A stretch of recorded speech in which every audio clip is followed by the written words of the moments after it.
Hi friends, welcome ಕಾರಣ ನಾನು ನಿಮ್ಮ ಶಶಿಕಿರಣ್. ನಾನು ಈ ಒಂದು ಸ್ಕ್ರೀನ್ ಮುಂದೆ ಬಂದ್ಬಿಟ್ಟು ತುಂಬಾ ದಿನ ಆಯಿತು. ಸ್ಕ್ರೀನ್ ಮುಂದೆ ಅಂದರೆ ಕ್ಯಾಮ್ರಾ ಮುಂದೆ ಬಂದು ತುಂಬಾ ದಿನ ಆಯಿತು. ಏನಕ್ಕಪ್ಪ ಅಂದರೆ ಈ ಒಂದು ನಮ್ಮ ಅದ್ಭುತವಾದ ಒಂದು ಪೋಕೋ X2 ಏನಿದೆ, ನಾನು ಇವಾಗ ಆ ಒಂದು ವೀಡಿಯೋ ಶೂಟ್ ಮಾಡ್ತಾ ಇರುವಂಥ ಮೊಬೈಲ್ ತುಂಬಾ ಕೈ ಕೊಡ್ತಾ ಇತ್ತು ಗುರು. ಏನು ಕೈ ಕೊಡ್ತಾ ಇತ್ತಪ್ಪ ಅಂದರೆ ಮೊಬೈಲು ಚಾರ್ಜೇ ಆಗಲ್ಲ. ಸುಮಾರು ತೊಗೊಂಡು ಒಂದು 2-2.5 ವರ್ಷ ಆಗಿರ್ಬೋದು, ಮೊಬೈಲೇ ಚಾರ್ಜ್ ಆಗಲ್ಲ. ಚಾರ್ಜ್ ಆದ್ರೂ ಚಾರ್ಜು ನಿಲ್ಲಲ್ಲ ಅಂತೇನಿಲ್ಲ, ಬ್ಯಾಟ್ರಿ ಪ್ರಾಬ್ಲಮ್ ಏನಿಲ್ಲ, ಮೇಜರಾಗಿ ಚಾರ್ಜ್ ಆಗಲ್ಲ. ನನ್ನ ಚಾರ್ಜರಲ್ಲಿ ಚಾರ್ಜ್ ಆಗ್ತಾ ಇಲ್ಲ, ಮಿಕ್ಕಿದ ಬೇರೆ ಚಾರ್ಜರಲ್ಲಿ ಬೇರೆ MI ಚಾರ್ಜರ್ಗಳಲ್ಲಿ ಚಾರ್ಜ್ ಆಗುತ್ತೆ. ಬಟ್ ಒಂದು ರಾತ್ರಿ ಫುಲ್ಲು ಬೇಕು ಚಾರ್ಜ್ ಆಗೋಕ್ಕೆ. ಇನ್ನು ನೋಟ್ 9 Pro Maxದು ಬಂದು 33 ವ್ಯಾಟ್ ಫಾಸ್ಟ್ ಚಾರ್ಜಿಂಗ್ ಏನಿದೆ, ಆ ಒಂದು ಚಾರ್ಜರಲ್ಲಿ ಮಾತ್ರ 1.5 ಅವರು 2 ಅವರ್ ಈ ಥರ ಚಾರ್ಜ್ ಆಗುತ್ತೆ. ಅದು ಒಂದು ಚಾರ್ಜರ್ ಬಿಟ್ಟರೆ ಬೇರೆ ಯಾವ ಚಾರ್ಜರು ಸಪೋರ್ಟೇ ತಗೊತಾ ಇಲ್ಲ. ಮೇಜರಾಗಿ ನಂಗೆ ಸಪೋರ್ಟ್ ತಗೊತಾ ಇಲ್ಲ. ಅದಾದಮೇಲೆ ಬಿಚ್ ಹಾಕಿದ್ಮೇಲೆ ಸ್ಪೀಕರು ಹೊಗೆ ಹಾಕ್ಸ್ಕೊಂಡ್ಬಿಟ್ಟೈತೆ, ಟಕ್ ಟಕ್ ಟಕ್ ಅಂತ ಸೌಂಡು, ಏನೇನೋ ಪ್ರಾಬ್ಲಮ್ಗಳಾಗಿ ಹೋಗ್ಬಿಟ್ಟೈತೆ. ಸೊ ಇದಕ್ಕೆ ನಾನೇನಪ್ಪ ಮಾಡಬೇಕು ಅಂದರೆ, ನನಗೆ ಇವಾಗ ಒಂದು ಮೊಬೈಲ್ನ ಅವಶ್ಯಕತೆ ಇದೆ. ಸೊ ಈ ಒಂದು ವಿಡಿಯೋ ಶೂಟ್ ಮಾಡೋದಾಗಿರ್ಬೋದು, ಅಥವಾ ಬೇರೆ ನನ್ನ ಒಂದು ಪರ್ಸ್ನಲ್ ಕೆಲಸಗಳಾಗಿರ್ಬೋದು, ಬೇರೆ ನಾನೇನು ಕೆಲಸ ಮಾಡ್ತಾ ಇರ್ತೀನಲ್ಲ, ಅದಕ್ಕೋಸ್ಕರ ನನಗೊಂದು ಮೊಬೈಲ್ನ ಅವಶ್ಯಕತೆ ಇದೆ. ನನಗೆ ಒಂದು 15,000ದಿಂದ 20,000 ಒಳಗಡೆ ಒಂದು ಮೊಬೈಲ್ನ ಅವಶ್ಯಕತೆ ಇದೆ.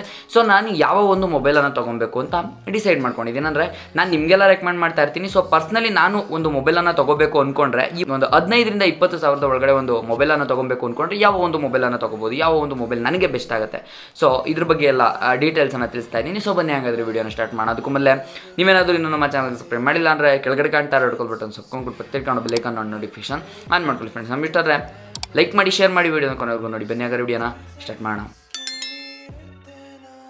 ಸೊ ಹೌದು ಸ್ನೇಹಿತರೆ, ಇವಾಗ ನನ್ನ ಒಂದು ಮೊಬೈಲು ತುಂಬಾ ಪ್ರಾಬ್ಲಮ್ಗಳು ಕೊಡ್ತಾ ಇದೆ. ಯಾವ ರೇಂಜಿಗೆ ಕ್ವಾಟ್ಲೆ ಕೊಡ್ತಾ ಇದೆ ಅಂದರೆ, ಮೊಬೈಲು ಆನ್ ಆಗೋದೇ ನನಗೆ ಹೆಚ್ಚು ಆನ್ ಆಗಿರೋದೇ. ಇವಾಗಲೂ 33% ಚಾರ್ಜ್ ಇದೆ. ನನ್ನ ಹತ್ರ ಒಂದು Note 7 Proದು ಒಂದು ಚಾರ್ಜರ್ ಕೂಡ ಇದೆ, ಬಟ್ ಚಾರ್ಜ್ ಆಯ್ತಾ ಇಲ್ಲ. ಏನಪ್ಪ ಮಾಡೋಣ, ಚಾರ್ಜ್ ಹಾಕಿದ್ರೆ ಜಾಸ್ತಿ ಆಗಬೇಕು ಚಾರ್ಜು, ಬಟ್ ಈ ಒಂದು ಮೊಬೈಲಲ್ಲಿ ಕಡಿಮೆ ಆಗ್ತಾ ಇದೆ.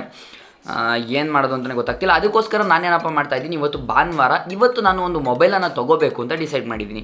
ಸೊ ಹೊಸ ಮೊಬೈಲ್ ನನಗೆ ಏನಕ್ಕೆ ಬೇಕು ಅಂದರೆ, ನನ್ನ ಪರ್ಸ್ನಲ್ ಕೆಲಸಗಳಾಗಿರ್ಬೋದು, ಯೂಟ್ಯೂಬ್ ಆಗಿರ್ಬೋದು, ಈ ಥರ ಎಲ್ಲದಕ್ಕೂ ಕೂಡ ನಂಗೆ ಒಂದು ಮೊಬೈಲ್ ಬೇಕು, ಮೊಬೈಲ್ನ ಅವಶ್ಯಕತೆ ಇದೆ. ಸೊ ನನಗೆ ಹೈ ಎಂಡ್ ಮೊಬೈಲೇ ಬೇಕು ಅಂದರೆ, ಈ ಥರ ಲೋ ಸ್ಪೆಸಿಫಿಕೇಷನ್ಸಲ್ಲೂ ತೊಗೊಬೋದು. 10,000 ಒಳಗಡೆ ಅಥವಾ 15,000 ಒಳಗಡೆನೂ ಕೂಡ ತೊಗೊಬೋದು. ಬಟ್ ನನಗೆ ಒಂದು ಕ್ಯಾಮ್ರಾ ಕ್ಲಾರಿಟಿ ಇದು ಎಲ್ಲಾದ್ರೂ ಕೂಡ ಮ್ಯಾಟ್ರ್ ಆಗೋದ್ರಿಂದ, ಮುಂದೆ ಆ ಒಂದು ಮೊಬೈಲ್ ನನಗೆ ಜಾಸ್ತಿ ದಿನ ಬೇಕಾಗಿರೋದ್ರಿಂದ ನಾನು ಒಂದು 15,000ರಿಂದ 20,000 ಬಡ್ಜೆಟನ್ನು ಚೂಸ್ ಮಾಡ್ಕೊಂಡಿದ್ದೀನಿ. 20,000 ಅಂದರೆ 22,000 ಕೂಡ ಆಗ್ಬೋದು, 18,000 ಕೂಡ ಆಗ್ಬೋದು. ಅಂದರೆ 2,000 ಮೇಲೆ ಕೆಳಗೆ, ಒಂದು 20,000ದಿಂದ 2,000 ಮೇಲೆ ಕೆಳಗೆ ಇರುವಂಥ ಬಡ್ಜೆಟನ್ನು ಚೂಸ್ ಮಾಡ್ಕೊಂಡಿದ್ದೀನಿ. ಅದು ನಾನೇನಾದರೂ ಇನ್ ಕೇಸ್ 20ರ ಮೇಲೆ ತೊಗೊಂಡ್ರೆ, ಅದು 20ರಿಂದ 25,000 ಒಳಗಡೆ ಬರುವಂಥ ಫೋನ್ ಆಗೋಗ್ಬಿಡುತ್ತೆ. ಸೊ ನಾನು ಚೂಸ್ ಮಾಡಿರುವಂಥ ಮೊಬೈಲ್ ಬಂದುಬಿಟ್ಟು ಮುಂದೆ ಹೇಳ್ತೀನಿ ಯಾವ ಒಂದು ಮೊಬೈಲನ್ನು ಚೂಸ್ ಮಾಡಿದ್ದೀವಿ ಅಂತ.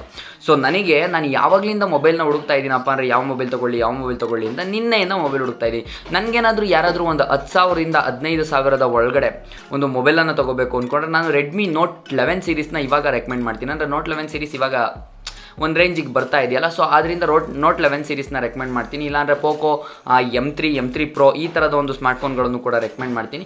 ಇಲ್ಲಾಂದರೆ ರಿಯಲ್ಮಿನಲ್ಲೂ ಕೂಡ ನಾರ್ಜೋ ಸೀರೀಸ್ನ ಒಂದು ಸ್ಮಾರ್ಟ್ಫೋನ್ಗಳನ್ನು ಕೂಡ ರೆಕಮೆಂಡ್ ಮಾಡ್ತೀನಿ. ಯಾವುದಾದ್ರೂ ಒಂದು ಮೊಬೈಲನ್ನು ತೊಗೊಳ್ರಿ, ನಿಮಗೆ ಯಾವುದು ಲುಕ್ ವೈಸು ಇಷ್ಟ ಆಗುತ್ತೋ. ಬಿಕಾಸ್ ಎಲ್ಲ ಒಂದು ಮೊಬೈಲ್ಗಳು ಕೂಡ ಸ್ಪೆಸಿಫಿಕೇಷನ್ಸ್ ವೈಸ್ ಆದರೆ ನೋಡೋದಾದರೆ ಒಂದು ಸಿಮಿಲರ್ ಸ್ಪೆಸಿಫಿಕೇಷನ್ಸನ್ನೇ ಇಟ್ಕೊಂಡಿರುವಂಥ ಮೊಬೈಲ್ಗಳು. ಆದ್ದರಿಂದನೇ ನಾನು ಯಾವುದೋ ಒಂದು ಮೊಬೈಲ್, ಅವಷ್ಟು ಮೊಬೈಲ್ನಲ್ಲಿ ಯಾವ ಒಂದು ಮೊಬೈಲನ್ನು ತೊಗೊಂಡ್ರು ಕೂಡ ಚೆನ್ನಾಗಿರುತ್ತೆ ಅಂತಲೇ ಒಂದು ರೆಕಮೆಂಡನ್ನು ಮಾಡಿರ್ತೀನಿ. ಇವಾಗ ಪರ್ಸ್ನಲಿ ನನಗೆ ಒಂದು 15,000ರಿಂದ 20,000 ಒಳಗಡೆ ಒಂದು ಫೋನನ್ನು ತೊಗೋಬೇಕು ಅಂದರೆ ತುಂಬಾ ಕನ್ಫ್ಯೂಷನ್ಸ್. ನಾನು ಯಾವ ಒಂದು ಮೊಬೈಲ್ ತೊಗೊಳ್ಳಿ, ಯಾವ ಒಂದು ಮೊಬೈಲ್. ನನಗೆ ಈ ಒಂದು ಪೋಕೋ X2 ಕ್ಯಾಮ್ರಾ, ನಾನು ಯಾವಾಗಲೂ ಹೇಳ್ತಾ ಇರ್ತೀನಿ, ಪೋಕೋ X2 ಕ್ಯಾಮ್ರಾ ಒಂದು ಸ್ಯಾಟಿಸ್ಫೈ ಮಾಡಿರೋ ಥರ ಬೇರೆ ಯಾವುದೋ ಕ್ಯಾಮ್ರಾ ನನಗೆ ಇಷ್ಟ ಆಗಿಲ್ಲ ಸ್ನೇಹಿತರೆ. ನನಗೆ Note 9 Pro Maxದು ನೋಡಿದ್ದೀನಿ, Note 9 Proದು ನೋಡಿದ್ದೀನಿ, ಹಾಗೆಯೇ ಪೋಕೋನಲ್ಲೇ ಬೇರೆ ಸ್ಮಾರ್ಟ್ಫೋನ್ಗಳನ್ನು ನೋಡಿ, ಇದೇ ಸೀರೀಸಲ್ಲಿ ಬರುವಂಥ ಒಂದು ಬೇರೆ ಸ್ಮಾರ್ಟ್ಫೋನ್ಗಳನ್ನು ಕೂಡ ನೋಡಿದ್ದೀನಿ. ವಿವೋದಲ್ಲಾಗಿರ್ಬೋದು, ಓಪೋನಲ್ಲಾಗಿರ್ಬೋದು, ಅಥವಾ ರಿಯಲ್ಮಿನಲ್ಲಾಗಿರ್ಬೋದು. ರಿಯಲ್ಮಿನಲ್ಲಿ ಸ್ಟೆಬಿಲೈಸೇಷನ್ ಅಂದರೆ ಏನು ಅಂತಲೇ ಗೊತ್ತಿಲ್ಲ, ಸ್ಟೆಬಿಲೈಸೇಷನ್ ಇಲ್ಲ. ಒಂದು ಸ್ಟೆಬಿಲೈಸೇಷನ್ಗೆ ಬೇರೆ ಅಲ್ಟ್ರಾ ಸ್ಟೆಬಿಲೈಸೇಷನ್ ಮೋಡ್ ಅಂತ ಇದೆ, ಆ ಒಂದು ಮೋಡ್ ಹಾಕೊಂಡ್ರೆ ವಿಡಿಯೋದಲ್ಲಿ ಕ್ಲಾರಿಟಿ ಹೋಗುತ್ತೆ. ನಾನು ಮೊದಲೇ ಹೇಳಿದ್ದೆ ಈ ಒಂದು ವಿಷಯನ. ಸೊ ಈ ಥರ ಎಲ್ಲ ಪ್ರಾಬ್ಲಮ್ಗಳಾಗ್ತಾ ಇದೆ. ನನಗೆ ಯಾವುದೇ ಥರ ಅಲ್ಟ್ರಾ ಸ್ಟೆಬಿಲೈಸೇಷನ್ ಮೋಡ್ ಬೇಡ, ಇರುವಂಥ ಕ್ಯಾಮ್ರಾದಲ್ಲೇ ಸ್ಟೆಬಿಲಿಟಿ ಬೇಕು, ಸ್ಟೆಬಿಲಿಟಿ ವಿತ್ ಕ್ಲಾರಿಟಿ ಬೇಕು ನನಗೆ ಅಂತ ನಾನು ಹುಡುಕ್ತಾ ಇದ್ದೀನಿ. ಏನಕ್ಕಪ್ಪ ಹುಡುಕ್ತಾ ಇದ್ದೀನಿ ಅಂದರೆ, ನಾನು ಇವಾಗ ನನ್ನ ಒಂದು ಮೊಬೈಲ್ನಲ್ಲಿರುವಂಥದ್ದು ಸೋನಿ IMX 686 ಕ್ಯಾಮ್ರಾ, ಅಂದರೆ 686ನ ಒಂದು ಸೆನ್ಸಾರು. ಅದೇ OnePlus Nordಲ್ಲಿ ಬಂದರೆ 689ದು ಒಂದು ಏನು ಸೆನ್ಸಾರನ್ನು ಹಾಕಿದ್ದಾರೆ. ಬಟ್ ನನಗೆ ಇವಾಗ ಬರ್ತಾ ಇರುವಂಥ ಎಲ್ಲ ಸ್ಮಾರ್ಟ್ಫೋನ್ಗಳಲ್ಲೂ ಕೂಡ ಸ್ಯಾಮ್ಸಂಗ್ GW ಸೆನ್ಸಾರ್ಗಳನ್ನು ಹಾಕಿ ಕೊಡ್ತಾ ಇದ್ದಾರೆ ಸ್ನೇಹಿತರೆ. ಏನಕ್ಕೆ ಮೊದಲೆಲ್ಲ ಸೋನಿ ಸೆನ್ಸಾರನ್ನು ಹಾಕ್ಕೊಡ್ತಾ ಇದ್ರಲ್ಲ 17,000ಕ್ಕೆ, ಇವಾಗ ಯಾಕೆ ಸ್ಯಾಮ್ಸಂಗನ್ನು ಹಾಕ್ಕೊಡ್ತಾ ಇದ್ದೀರಾ, ಲಾಭ ಮಾಡೋಣ ಅಂತನ. ಸ್ಯಾಮ್ಸಂಗ್ ಸೆನ್ಸಾರ್ಗಳು ಚೆನ್ನಾಗಿಲ್ಲ ಅಂತ ನಾನು ಹೇಳ್ತಾ ಇಲ್ಲ, ಬಟ್ ನನಗೆ ಸ್ಯಾಟಿಸ್ಫೈ ಆಗಲ್ಲ ಸ್ಯಾಮ್ಸಂಗ್ನ ಸೆನ್ಸಾರ್ಗಳು. ನನಗೆ ಸ್ಟೆಬಿಲೈಸೇಷನ್ ಮ್ಯಾಟ್ರ್ ಆಗುತ್ತೆ, ಕ್ಲಾರಿಟಿ ಮ್ಯಾಟ್ರ್ ಆಗುತ್ತೆ. ಈಗ ನೋಡ್ತಾ ಇರುವಂಥದ್ದು ನೀವು 4Kನಲ್ಲಿ ಶೂಟ್ ಆಗದೇ ಇರುವಂಥ ವಿಡಿಯೋ, ಪೋಕೋ X2 ಬ್ಯಾಕ್ ಕ್ಯಾಮ್ರಾದಲ್ಲಿ ಶೂಟ್ ಆಗ್ತಾ ಇರುವಂಥ ವಿಡಿಯೋ ನೋಡಿ. ಈ ಒಂದು ಕ್ಯಾಮ್ರಾದಲ್ಲಿ ಬಂದಿರುವಂಥ ಕ್ಲಾರಿಟಿ ನಮಗೆ ಅದೇ ಬಂದು ಏನು ಈ ಒಂದು ಸ್ಯಾಮ್ಸಂಗ್ನ ಒಂದು GW ಸೆನ್ಸರ್ಸಲ್ಲಿ ಬರಲ್ಲ. ನಮಗೆ ಬ್ಯಾಕ್ ಕ್ಯಾಮ್ರಾ ಮೇಜರ್ ಇಂಪಾರ್ಟೆಂಟ್ ಆಗುತ್ತೆ. ನನ್ನ ಒಂದು ವ್ಲಾಗ್ಸಲ್ಲೂ ಕೂಡ ನೋಡ್ಬೋದು ನನ್ನ ಒಂದು ಬ್ಯಾಕ್ ಕ್ಯಾಮ್ರಾದ ಸ್ಟೆಬಿಲಿಟಿಯನ್ನು. ನಾನು ಯಾವುದೇ ಥರ ಗಿಂಬಲ್ ಯೂಸ್ ಮಾಡಲ್ಲ, ಟ್ರೈಪಾಡನ್ನು ಗೊರಿಲ್ಲಾ ಪಾಡನ್ನು ಯೂಸ್ ಮಾಡಿಕೊಂಡು ವೀಡಿಯೋ ಮಾಡೋದು. ಗೊರಿಲ್ಲಾ ಪಾಡ್ ಕೂಡ ಇಲ್ಲೇ ಇದೆ ನೋಡ್ಬೋದು. ಸೊ ಈ ಒಂದು ಗೊರಿಲ್ಲಾ ಪಾಡನ್ನು ಯೂಸ್ ಮಾಡಿಕೊಂಡು ವೀಡಿಯೋವನ್ನು ಮಾಡ್ತಾ ಇರ್ತೀನಿ. ಆವಾಗ ಕೂಡ ನನಗೆ ಮೋರ್ ದ್ಯಾನ್ ಸ್ಟೆಬಿಲಿಟಿ ನನಗೆ ಸಿಗುತ್ತೆ. ಸೊ ಹಾಗಾಗಿ ನಾನು ಕ್ಯಾಮ್ರಾ ಓರಿಯೆಂಟೆಡ್ ಮೊಬೈಲ್ಗಳನ್ನು ಹುಡುಕ್ತಾ ಇದ್ದೀನಿ. ನೀವು ಅಂದ್ಕೊಬೋದು ಕ್ಯಾಮ್ರಾ ಓರಿಯೆಂಟೆಡ್ ಆದರೆ ನೀನು MIಯಲ್ಲಿ ಯಾಕೆ ಹುಡುಕ್ತಾ ಇದೆಯಾ, ವಿವೋ ಓಪೋಗೆ ಹೋಗ್ಬೋದಲ್ಲ ಅಂತ.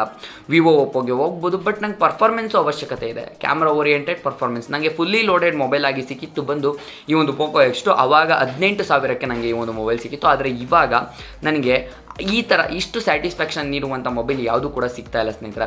ಈ ಒಂದು ಮೊಬೈಲ್ ಹಾಳಾಗೋದಕ್ಕೂ ಕಾರಣ ನಾನೇ. ಯಾಕಪ್ಪ ಅಂದರೆ ಮನೆ ಮೇಲಿಂದೆಲ್ಲ ಮೊಬೈಲ್ನ ಎತ್ತಾಕಿದ್ದೀನಿ ಕೆಳಗಡೆಗೆ, ಒಂದು ಸಲನೂ ಕೂಡ ಡಿಸ್ಪ್ಲೇ ಹಾಕ್ಸಿಲ್ಲ, ನಾನು ಏನನ್ನೂ ಕೂಡ ಚೇಂಜ್ ಮಾಡಿಲ್ಲ. ಇವಾಗ ಬಂದಿರುವಂಥ ಪ್ರಾಬ್ಲಮ್ ಮೊಬೈಲ್ ಆನ್ ಆಗಿದೆ. ಅಟ್ಲೀಸ್ಟ್ ನನ್ನ ಲಕ್ ಅಂತ ಹೇಳ್ಬೋದು, ಮೊಬೈಲ್ ಆನ್ ಆಗಿದೆ. ಸೊ ಈ ಥರ ಎಲ್ಲ ಪ್ರಾಬ್ಲಮ್ಗಳಾಗ್ತಾ ಇದೆ. ಸೊ ಫೈನಲಿ ಒಂದಷ್ಟು ಮೊಬೈಲ್ಗಳನ್ನು ಲಿಸ್ಟ್ ಮಾಡಿ ಇಟ್ಕೊಂಡಿದ್ದೀನಿ ಯಾವ ಒಂದು ಮೊಬೈಲ್ ಅಂತ. ಸೊ ಯಾವ ಒಂದು ಮೊಬೈಲ್ನ ತೊಗೊಬೇಕು ಅಂದ್ಕೊಂಡಿದ್ದೀನಿ ಅಂದರೆ ಸ್ಯಾಮ್ಸಂಗ್ ಸೆನ್ಸರ್ದೇ ನನಗೆ ಫೈನಲ್ ಆಗಿ ಲಿಸ್ಟ್ ಮಾಡ್ಕೊಂಡಿದ್ದು. ನಾನು ಏನೂ ಮಾಡೋಕ್ಕಾಗಲ್ಲ, ಈ ಪ್ರೈಸ್ ರೇಂಜಲ್ಲಿ ನನಗೆ ಸೋನಿ ಸೆನ್ಸರ್ ಸಿಗಲ್ಲ. ಸೊ ನೋಡೇ ಬಿಡೋಣ ಒಂದ್ಸಲ ಸ್ಯಾಮ್ಸಂಗ್ ಸೆನ್ಸರನ್ನು ಕೂಡ ಯೂಸ್ ಮಾಡಿ ನೋಡೋಣ. ಇನ್ ಕೇಸ್ ನನಗೇನಾದರೂ ಕ್ಯಾಮ್ರಾ ಬೇಕು ಅಂದರೆ ನಾನು ಒಂದು ಎಕ್ಸ್ಟ್ರಾ Note 9 Proದು 33 ವ್ಯಾಟ್ನ ಒಂದು MIನ ಒಂದು ಫಾಸ್ಟ್ ಚಾರ್ಜರ್ನ ಕೊಂಡ್ಕೊಳ್ಳೋಣ. ಸೊ ಆ ಒಂದು ಫಾಸ್ಟ್ ಚಾರ್ಜರ್ನಲ್ಲಿ ಮೊಬೈಲ್ನ ಚಾರ್ಜ್ ಮಾಡಿಕೊಂಡು ನನಗೆ ಕ್ಯಾಮ್ರಾದ ಬ್ಯಾಕ್ ಕ್ಯಾಮ್ರಾನ ಇದನ್ನು ಯೂಸ್ ಮಾಡ್ಕೊಂಡು ಫ್ರಂಟ್ ಕ್ಯಾಮ್ರಾ ಮತ್ತು ಪರ್ಫಾರ್ಮೆನ್ಸಿಗೆ ಆ ಒಂದು ಮೊಬೈಲನ್ನು ತೊಗೊಳ್ಳೋಣ ಅಂದ್ಕೊಂಡಿದ್ದೀನಿ. ಸೊ ಯಾವುದಪ್ಪ ಮೊಬೈಲು ಅಂದರೆ ಒಂದು 5Gನೂ ಇರಲಿ ಅಂತೇಳಿ 5Gಗೆ ಶಿಫ್ಟ್ ಆಗ್ತಾ ಇದ್ದೀನಿ. So Redmi Note 11T 5G ಅನ್ನೋ ಒಂದು ಸ್ಮಾರ್ಟ್ಫೋನ್, Note 11T Pro ಅಲ್ಲ, Note 11T 5G ಅನ್ನೋ ಒಂದು ಸ್ಮಾರ್ಟ್ಫೋನ್. ಇವಾಗ Note 11 ಕೂಡ ಲಾಂಚ್ ಆಗಿದೆ. ನೀವು ಆ ಒಂದು ಮೊಬೈಲನ್ನು ಕೂಡ ತೊಗೋಬೋದು. ಅದೇ ನನಗೆ ಮಾರ್ಕೆಟಲ್ಲಿ ಅವೈಲಬಲ್ ಇದೆ ಅಂತ ಅನ್ನಿಸ್ತಾ ಇಲ್ಲ. ಸೊ ನಾನು ಆಫ್ಲೈನ್ ಶಾಪಿಂಗನ್ನೇ ಮಾಡೋದ್ರಿಂದ ನನಗೆ ಮಾರ್ಕೆಟಲ್ಲಿ ಅವೈಲಬಲ್ ಇರುವಂಥ ಸ್ಮಾರ್ಟ್ಫೋನನ್ನೇ ನಾನು ತೊಗೊತಾ ಇದ್ದೀನಿ. ಹಾಗಾಗಿ Redmi Note 11T 5G smartphone ನನ್ನ ಒಂದು ಲಿಸ್ಟಲ್ಲಿ ಬರುತ್ತೆ. ಅದಾದಮೇಲೆ ನನಗೆ 9 ತಿಂಗಳಾಗಿದೆ ಸ್ನೇಹಿತರೆ ಈ ಒಂದು ರೆಡ್ಮಿ Note 10 Pro Max ಎರಡೂ ಕೂಡ ಲಾಂಚ್ ಆಗಿ. ಬಟ್ ನನಗಿನ್ನೂ ಆ ಒಂದು ರೆಡ್ಮಿ Note 10 Proದ ಮೇಲಿರುವಂಥ ಒಂದು ಏನು ಎಮೋಷನ್ನು ಹೋಗಿಲ್ಲ ಅಂತಲೇ ಹೇಳ್ಬೋದು. ಇವಾಗ ನನ್ನ ಒಂದು ಮೊಬೈಲ್ ಬಂದಾಗ ರೆಡ್ಮಿ Note 8 Pro ಬಂದಾಗ ನನ್ನ ಒಂದು ಮೊಬೈಲ್ನ ತೊಗೊಂಡಿದ್ದು ನಾನು ರೆಡ್ಮಿ Note 8 Pro ತೊಗೊಬೇಕು ಅಂದ್ಕೊಂಡಿದ್ದು, ನೀವು ಒಂದು ಮೊಬೈಲ್ಗೆ ಶಿಫ್ಟ್ ಆದೆ.